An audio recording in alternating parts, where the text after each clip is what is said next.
আমি তো ভালোবাসছি খালি রিয়া নামের মেয়ে, রিয়া নামের মেয়েটাকে ভালোবাসছি। সে কোথায় থেকে এসেছে, তার পরিবার কি, সে কেমন, আমি এসব দেখিনি। জন্মের মধ্যে প্রেম ভালোবাসা সব উপর আঘাত, কিন্তু আমাদের মনের ভিতরে এই মুহূর্তে এসব আমাদের কোনো প্রেম ভালোবাসা নিয়ে আমরা নাই। বাংলাদেশের একটা পুঁথিতে বাবা মা এবং একটা তার জামাই চায় তার বউ তার সেবা করবে, স্বামীর কথা মতো চলবে বউ, এবং সে বাবা মার সেবা করবে। কিন্তু আমি আমার বইয়ের থেকে না পেলাম আমার বাবা মায়ের সেবা। ড্যান্সের বিষয় কি বলবেন? আসলে আমার জীবনটাই মনে করেন সংসারটা ভাঙলো এই একই কারণে। সেই ঠিক নুসরাতও একই কাম করলো, যে আমি অন্য জায়গায় কাজ করবো যেমন ঠিক, কিন্তু সে মনে করেন সে 10 জায়গায় কাজ করবে গেলো, কিন্তু সংসারটা সে ভেঙে গেল। কী কারণে? 10 জায়গায় কাজ করবি, আমি ঠিক আছে কাজ করে ডিভোর্স দিতা। আর রিয়ামণি কিন্তু আমাকে ডিভোর্স দেয়নি, আমি কিন্তু রিয়ামণিকে ডিভোর্স দিচ্ছি। এবার কিন্তু রিয়ামণিকে আমি ডিভোর্স দিলাম, কারণ আমরা দুই ধরে দেখি, তাহলে আমি ঠিক আছে আমরা দুই ধরে তার ডিভোর্স হয়ে যায়, আমাকে আর দরকার নেই। ঠিক আছে, আচ্ছা গেল। এখন ঘটনা হলো কি, বাংলাদেশের একটা পুঁথিতে বাবা মা এবং একটা তার জামাই চায় তার বউ তার সেবা করবে, স্বামীর কথা মতো চলবে বউ, এবং সে বাবা মার সেবা করবে। কিন্তু আমি আমার বইয়ের থেকে না পেলাম আমার বাবা মায়ের সেবা। আসলে রিয়ামণি সে বলতেছিল কি আপনি কি আমি হিরোর লিগেল বউ, সে তো আমার বউ ছিল। তো বউ কেন হলে দেয় অন্য মেয়ের, সে তার হলে দেয় শ্বশুরক দেখতে যাবি না, আমার বাবা কেন দেখতে যাবি না? বউ সে তো বউ হয়ে থাকে, তুমি পরকে নারীর কথা কেন ভাববা সেই টাইমে?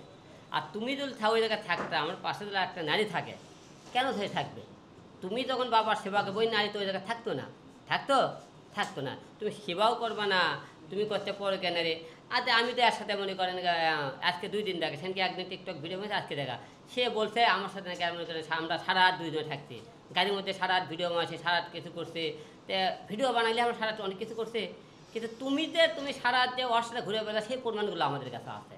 তোমরা বাইকলে ঘুরে বেড়াছা, তারপরে তোমরা বারে গেছা, তার বাসায় গেছা, এগুলো তো আমাদের কাছে প্রমাণ। তুমি আমার একটা ইটির সাথে প্রমাণ দেখাও, কেউ ওই মেয়ের সাথে পরে কেটে একটা প্রমাণ দেখাও, তুমি হাতে নাটা কোনো জায়গায় ধরছা। ভাই ওর বিষয়গুলো কিছু কষ্টই দেয়, কারণ আমি একটা জিনিসই মেনে নিতে পারি না। আমি বললাম না যে মারে পিঠে আদর করে নামাজ পড়ে কোরআন শরীফ পর্যন্ত পড়ালে থর পর সে মনে করেন, এবং সে আমাকে বাসায় বলে আমি বাসায় ঘুমাইছি, রাত্রে বাসায় দেখি সে বাসায় না দেখি বাড়ে। তো এর থেকে আর কী দুঃখ বলি, তার উপর কতটা ভালোবাসা ধর্ম হতে পারে ভাই, ঘৃণা ছাড়া। মানে স্বামী স্ত্রীর মধ্যে অনেক মধুর সম্পর্ক থাকে, কিন্তু সেই ঘৃণার কথা মনে হলে না, যখন ওই মধুর সম্পর্কের কথা একটুর দিকে নিয়ে যেতে ঘৃণার কথা যখন মনে হয়, তখন আর ভালোবাসার কথা মনেই হয় না আগে। মানে এখন তো রিয়ামণি আপনার কাছে নেই, আপনি রিয়ামণির কোন স্মৃতিটা মনে পড়লে আপনার চোখে পানি চলে আসে? তার চোখে মনে করেন এই যে মনে করেন কিছু হলে বাড়ে যাওয়া মদ খাওয়া, এই দিনগুলো চোখের ভাষা, এই ওর কুচ্ছিত চেহারাগুলো আমার চোখের সামনে ভাষা ওঠে, ভালো কিছু ভাষা ওঠে না, ভালো কোনো জিনিস ভাষাই ওঠে না, খারাপ জিনিস খালি ভাষা ওঠে। ভালোর দলে একটা লোকের মনে করে 12% ভালো, 94% খারাপ হলে, তো 12% ভালো হতে করে, কিন্তু 12% খারাপ, 94% ভালো। তাই খারাপের সংখ্যা বেশি হলে তো ভালো জিনিসটা কিন্তু চোখের সামনে আসে না। আচ্ছা, আপনি রিয়ামণির স্বামী হিসাবে শ্বশুর বাড়িতে কতবার গিয়েছেন? আদৌ মধ্যে কোনো দিন শ্বশুর বাড়িতে নিয়ে যায়নি আমার, ওকে নিয়ে গ্রামে বাড়ি থাকার ভালো জায়গায় ছিল না, ওদের বেড়ার বাড়ি ছিল 2-3টা, সেটা কোনো দিন নিয়ে যাওয়ার সাহসী পায়নি বাড়িঘর, কে বলে আর এটা ঘর বাড়ি করতেছে, আর নিয়ে যাওয়ার মতো জায়গা থাকলে তখন নিয়ে দেবে কোনো দিন। আপনার শ্বশুর বাড়ি কোথায় ছিল? বরিশাল। বরিশালে। সেখানে একবারও যাওয়া হয়নি এই 3 বছরে? কোনোদিন নিয়ে যায়নি ওরা। ভাই আমি তো ভালোবাসছি খালি রিয়া নামের মেয়ে, রিয়া নামের মেয়েটাকে ভালোবাসছি। সে কোথায় থেকে এসেছে, তার পরিবার কি, সে কেমন, আমি এসব দেখিনি। আমি চাইছি সে শুধু আমার কথা মতো চলবে, আমাকে ভালোবাসবে, আমার বাবা মাকে সেবা করবে, আমার আর কিছু দরকার ছিল না। রিয়ামণি যদি এখন আপনার জীবনে আবার কামব্যাক করে, প্রশ্নই ওঠে আপনি না। কি গ্রহণ করবেন? না, আমার পরিবার থেকে তাকে কোনোদিন আমার মা যেহেতু বাচ্চা রেখে তাকে বাসায় উঠাবে না, গেল। এবং মনে করেন আমি মনে করেন যে জায়গা এত কিছু হওয়ার পরে তাকে মনে করেন এত কিছু মার শ্রদ্ধাতে পারেনি, মনে না বাকি জীবনটা শ্রদ্ধাতে পারবো, যেহেতু ডিভোর্স হয়ে গেছে, আল্লাহ দা করতে ভালোই করছে, সে সুখে থাক, ভালো থাক। আমি কোনোদিন ওর কাজে, যে কার সাথে কাজ করলো আমি কোনোদিন বাধা নেই, সে ম্যাক্সের সাথে করলো না এর সাথে করলো, ওর সাথে আমার কোনো দিন অভিযোগ নেই। আসলে আপনাদের কাবিননামা হয়েছিল কত টাকা? না, কাবিননামা হয়তো 7 লাখ টাকা। 7 লাখ টাকা। রিয়ামণি দাবি করেছিল 10 লাখ টাকা কাবিন হয়েছে। সেটা তো আপনি বলছিলাম যে ওনার কাবিননামাটা দেখাতে বলবেন, আপনাকে কেন বলছিলাম যে কাবিননামা দেখাতে পারে না কেন?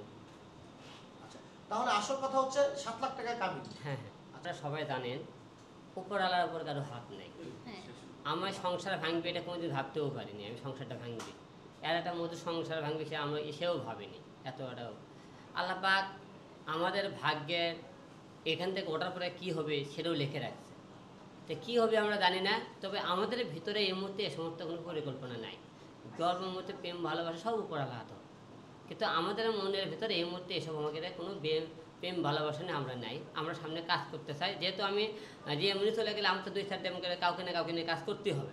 তবে এই কথা আপনাকে একটা জোর গলা বলতে পারি, আগে রিয়ামনির মধ্যে একটা মেয়ের উপর কাজ করেছি, কিন্তু এখন আমি একটা রিয়ামনি না, এরকম 10টা রিয়ামনি বানাবো সামনে আপনাকে নিয়ে কাজ করবো।